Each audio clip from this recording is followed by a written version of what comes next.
शिंदे गटाकडून चंद्रकांत रघुवंशी यांना उमेदवारी दिली जाते। विधान परिषदेसाठी चंद्रकांत रघुवंशी यांना आता संधी दिली जाते। अजित पवार यांच्याकडून मात्र कुणाला संधी मिळणार याकडे सर्वांचं लक्ष लागलेलं आहे। मोठी बातमी आपण पाहतोय, शिवसेनेकडून चंद्रकांत रघुवंशी यांचं नाव आता जाहीर करण्यात आलं असल्याचं एकंदरीत आपल्याला बघायला मिळतंय।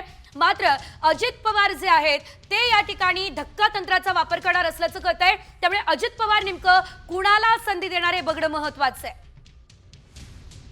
अधिकची अपडेट आपण घेऊयात आमचे प्रतिनिधी सूरज मसूरकर यांच्याकडून। सूरज, आपण पाहतोय विधान परिषदेसाठी जे 3 शिलेदार हवेत ते ठरलेत का, आणि आता शिवसेनेकडून या ठिकाणी तर संधी देण्यात आलेली आहे, रघुवंशींचं नाव समोर येतंय, मात्र अजितदादांच्या पक्षाकडून नेमकं काय घडू शकतं, सविस्तर माहिती या संदर्भात।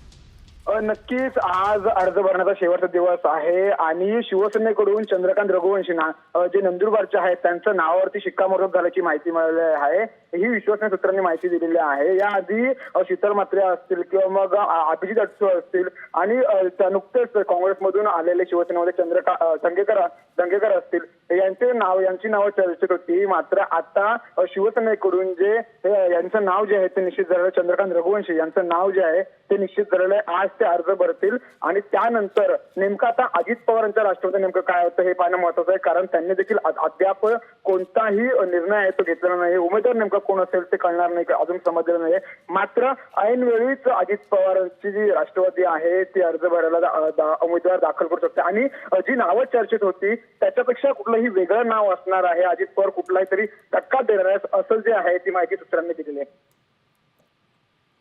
निश्चितच धन्यवाद दिलेल्या सर्व अपडेटसाठी।